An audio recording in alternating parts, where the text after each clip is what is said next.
มีไผในจับจ้องใจอายอินสารข้ามใจง้อมใจเจนลำบ่ต้องฟังเฝ้าหนึ่งหนาวใจไผก้อยโอดรอไปตึงไหลมาคอน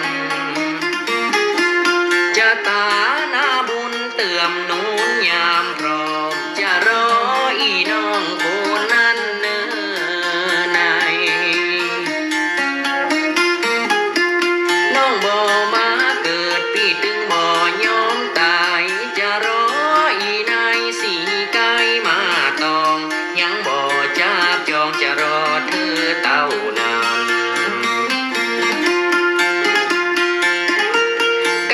พี่ตายก่อนจะหีบมาเกิดแหมจะมานอนเอมนั่งชี้ตีคางหากกำป้าเวนสะดินก็จางบ่ฮือน้องจันสมหวังกะเพราพี่จะใจกาถาเฮียนมาเหมือนเขาฮืออีน้องเมาจะได้กาบ่ได้กาถาสาวโหมปีอายก็จะใจ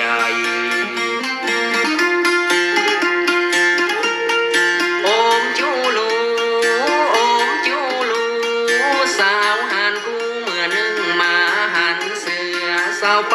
กาเคือกูไปกาต่างบ้านกันว่าอีนายตัวไปเมืองยางอินสารพี่จันจะขอไปเมืองปัว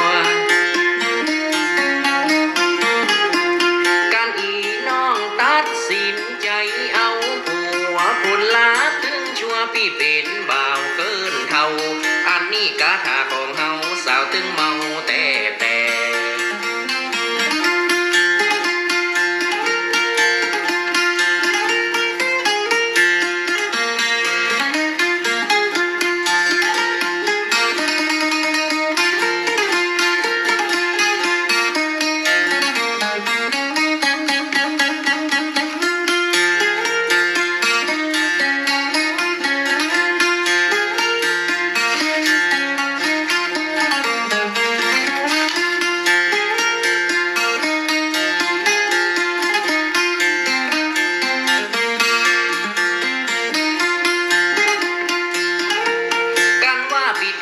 ก่อนจะหีบมาเกิดแถมจะมานอนเอมนั่งชี้ตีคาง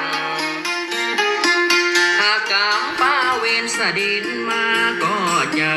บ่ฮือน้องจันสมหวังกับเขาพี่จะใจกาถาเฮียนมาเหมือนเขา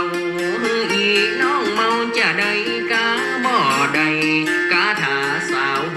มปีอายก็จะใจโอมจูลูโอมจูลู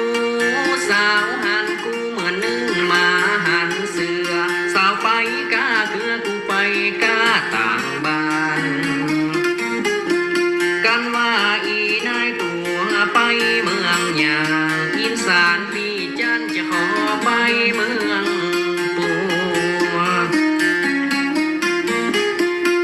กันอีน้องตัดสินใจเอาผัวผลลาบถึงชัวพี่เป็นบ่าวเกินเท่ากาถาของเฮาสาวถึงเมาแน่นอน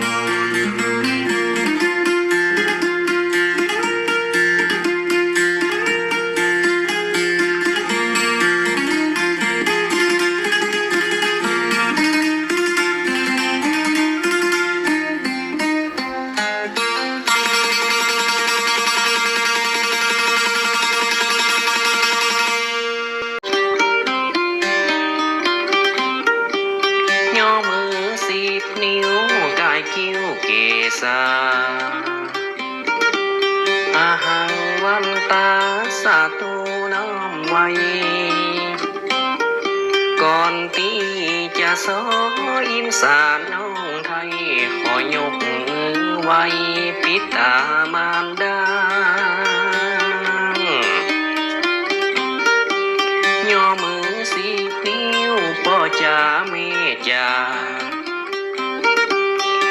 การุณาเลี้ยงดูลูกเต่าบุญเต่าดอยเต่าเขาเนื้อเจ้าพี่น้องว่าคุณพ่อนั้นเต่าดอยเต่าเขา